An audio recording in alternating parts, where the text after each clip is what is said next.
जिंदगी एक सीधी लाइन नहीं होती। ये एक ऐसा रास्ता है जहाँ कभी रोशनी इतनी तेज होती है कि तुम्हें लगता है कि तुम जीत गए हो, और कभी अंधेरा इतना गहरा होता है कि तुम्हें अपनी ही पहचान पर शक होने लगता है। अक्सर लोग गुड टाइम का इंतज़ार करते रहते हैं, जैसे वो कोई परमानेंट स्टेट हो। लेकिन सच ये है कि गुड टाइम सिर्फ एक इल्यूजन है, एक ऐसी खामोश नींद जिसमें इंसान धीरे धीरे अपनी ग्रोथ से दूर होता चला जाता है। जब सब कुछ ठीक चल रहा होता है, जब पैसा आ रहा होता है, जब लोग तारीफ कर रहे होते हैं, तब इंसान अपने आप को सिक्योर महसूस करता है। लेकिन वही सिक्योरिटी उसका सबसे बड़ा ट्रैप बन जाती है, क्योंकि वो सीखना बंद कर देता है, रिस्क लेना बंद कर देता है, और धीरे धीरे वो एक ऐसे कंफर्ट जोन में फंस जाता है जहां से बाहर निकलना मुश्किल लगने लगता है। फिर जिंदगी अपना असली रंग दिखाती है। बिना वार्निंग के, बिना किसी सिग्नल के एक ऐसा मोड़ आता है जहां सब कुछ बदल जाता है। जो चीज़ें तुम्हें परमानेंट लगती थीं, वो एक पल में छिन जाती हैं। जॉब चली जाती है, रिलेशनशिप्स टूट जाते हैं, या कोई ऐसा लॉस होता है जो तुम्हें अंदर से हिला देता है। और उस वक्त तुम्हें लगता है कि तुम स्ट्रांग हो, लेकिन जब रियलिटी तुम्हारे सामने खड़ी होती है तो तुम्हें एहसास होता है कि तुम्हारी स्ट्रेंथ सिर्फ एक सोच थी, एक तसल्ली थी जो तुमने अपने आप को दी हुई थी। बैड टाइम तुम्हें तोड़ता नहीं, वो तुम्हें एक्सपोज करता है। तुम्हारी असली सोच, तुम्हारी असली हिम्मत, तुम्हारी असली आइडेंटिटी को सामने ले आता है। इसी जगह से मिजरी का सफ़र शुरू होता है। और मिजरी सिर्फ दर्द का नाम नहीं है, ये एक ऐसी मेंटल स्टेट है जो धीरे धीरे इंसान को अपने कंट्रोल में ले लेती है। पहले तुम सिर्फ दुखी होते हो, फिर तुम सोचने लगते हो कि ये सब तुम्हारे साथ ही क्यों हो रहा है, फिर तुम ओवर थिंकिंग के जाल में फंस जाते हो, और धीरे धीरे तुम्हारी सोच नेगेटिव कहानियां बनाने लगती है। तुम्हारा दिमाग एक स्टोरी टेलर बन जाता है, और वो हर चीज़ को एक ऐसी स्टोरी में कन्वर्ट करता है जहां तुम विक्टिम हो, जहां तुम कमज़ोर हो, जहां तुम हार चुके हो। लेकिन असल सच ये है कि ये सिर्फ कहानी है, एक ऐसी कहानी जो तुम्हारा दिमाग तुम्हें बिलीव करवाता है, लेकिन वो रियलिटी नहीं होती।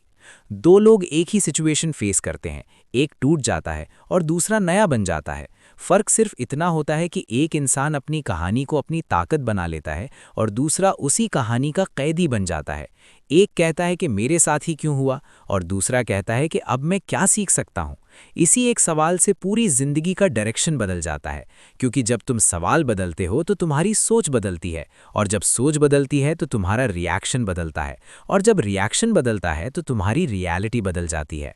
लेकिन यहाँ एक और खतरा होता है, फियर।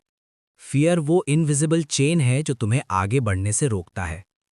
तुम फेल होने से डरते हो, तुम लोगों की सोच से डरते हो, तुम दोबारा हर्ट होने से डरते हो, और धीरे धीरे तुम एक्शन लेना छोड़ देते हो। और जब इंसान एक्शन लेना छोड़ देता है तो वो जिंदा होते हुए भी रुक जाता है। उसकी जिंदगी चल रही होती है, लेकिन वो खुद रुक चुका होता है। ये सबसे डेंजरस स्टेज होती है, क्योंकि यहाँ इंसान अपनी ही जिंदगी का कैदी बन जाता है।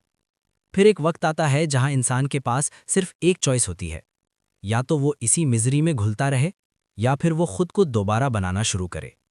और ये रीबिल्डिंग का प्रोसेस आसान नहीं होता, ये पेनफुल होता है, ये स्लो होता है, और ये बोरिंग भी होता है। यहाँ मोटिवेशन काम नहीं आती, यहाँ सिर्फ डिसिप्लिन काम आता है। रोज उठना, रोज छोटी छोटी एक्शंस लेना, चाहे दिल करे या ना करे। ये वो प्रोसेस है जो धीरे धीरे इंसान को वापस खड़ा करता है। ये ग्लैमरस नहीं होता, लेकिन ये पावरफुल होता है। जब इंसान अपने दर्द को समझना शुरू करता है तो वो उसे अवॉइड करना बंद कर देता है। वो उसे फील करता है, उसे एक्सेप्ट करता है, और धीरे धीरे वो दर्द उसकी ताकत बन जाता है। क्योंकि दर्द एनर्जी होता है, और एनर्जी कभी वेस्ट नहीं होती। या तो वो तुम्हें डिस्ट्रॉय करती है, या तुम उसे यूज करके खुद को रीबिल्ड करते हो। ये तुम्हारी चॉइस होती है। और जब तुम रियलिटी को एक्सेप्ट कर लेते हो, जब तुम ये मान लेते हो कि हाँ, ये फेज मुश्किल है, लेकिन ये परमानेंट नहीं है, तब तुम्हारे अंदर रेजिस्टेंस खत्म होने लगता है। और जहाँ रेजिस्टेंस खत्म होता है, वहाँ से ग्रोथ शुरू होती है। धीरे धीरे तुम्हें समझ आने लगता है कि गुड टाइम और बैड टाइम सिर्फ लेबल्स है। असल गेम तुम्हारी अवेयरनेस है।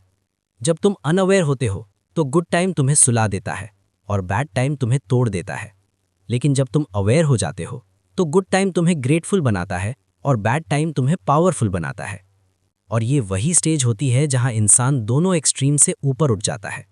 अब वो ना सक्सेस से ओवर कॉन्फिडेंट होता है, ना फेलियर से डिस्ट्रॉय होता है। वो बैलेंस में रहता है। वो समझता है कि जिंदगी एक प्रोसेस है, एक फ्लो है, जहां हर चीज टेम्परेरी है। सोचो, अगर तुम अपनी जिंदगी को इस नजरिए से देखना शुरू कर दो तो क्या बदलेगा? शायद तुम गुड टाइम का इंतजार करना बंद कर दोगे और जो टाइम है उसे यूज करना शुरू कर दोगे। शायद तुम बैड टाइम से डरना बंद कर दोगे और उसे समझना शुरू कर दोगे। शायद तुम मिजरी को कर्स नहीं, एक सिग्नल समझने लगो, एक ऐसा सिग्नल जो तुम्हें बताता है कि अब चेंज का वक्त आ गया है। जिंदगी तुम्हें पनिश नहीं करती, वो तुम्हें ट्रेन करती है। हर दर्द के पीछे एक मैसेज होता है, हर स्ट्रगल के पीछे एक नया वर्जन छुपा होता है, लेकिन सिर्फ वो लोग उसे देख पाते हैं जो भागना बंद कर देते हैं। और जब तुम भागना बंद कर देते हो, जब तुम अपने दर्द का सामना करते हो, तब तुम्हें एहसास होता है कि तुम इतने कमजोर नहीं थे जितना तुम्हें लगता था। तब तुम्हें समझ आता है कि तुम्हारी सबसे बड़ी प्रॉब्लम तुम्हारी सिचुएशन नहीं थी, बल्कि तुम्हारी सोच थी। और जैसे ही तुम अपनी सोच को कंट्रोल करना सीख लेते हो, वैसे ही तुम अपनी जिंदगी को कंट्रोल करना शुरू कर देते हो। उस दिन ना गुड टाइम तुम्हें कंट्रोल करता है, ना बैड टाइम तुम्हें तोड़ पाता है। उस दिन तुम दोनों से ऊपर उठ जाते हो। और जब इंसान दोनों से ऊपर उठ जाता है, तो वो सिर्फ जीता नहीं, वो समझता है। और जो इंसान समझ जाता है, उसे फिर किसी चीज का डर नहीं रहता। सोचो, अगर तुम अपनी जिंदगी को एक नए नजरिए से देखना शुरू कर दो, तो क्या होगा? शायद तुम्हें समझ आए कि गुड टाइम तुम्हें सुलाता है और बैड टाइम तुम्हें जगाता है। शायद तुम्हें समझ आए कि मिजरी कोई कर्स नहीं, बल्कि एक सिग्नल है कि तुम्हें चेंज होना है। जिंदगी तुम्हें पनिश नहीं करती, वो तुम्हें ट्रेन करती है। हर दर्द के पीछे एक मैसेज होता है, हर स्ट्रगल के पीछे एक नया वर्जन छुपा होता है, लेकिन सिर्फ वो लोग देख पाते हैं जो सच का सामना करते हैं। अगर तुमने अपने दर्द को समझ लिया, तो तुम्हें किसी चीज से डर नहीं लगेगा, और उस दिन ना गुड टाइम तुम्हें कंट्रोल करेगा, ना बैड टाइम तुम्हें तोड़ पाएगा। तुम दोनों से ऊपर उठ जाओगे। और जब इंसान दोनों से ऊपर उठ जाता है, तो वो सिर्फ जीता नहीं, वो समझता है।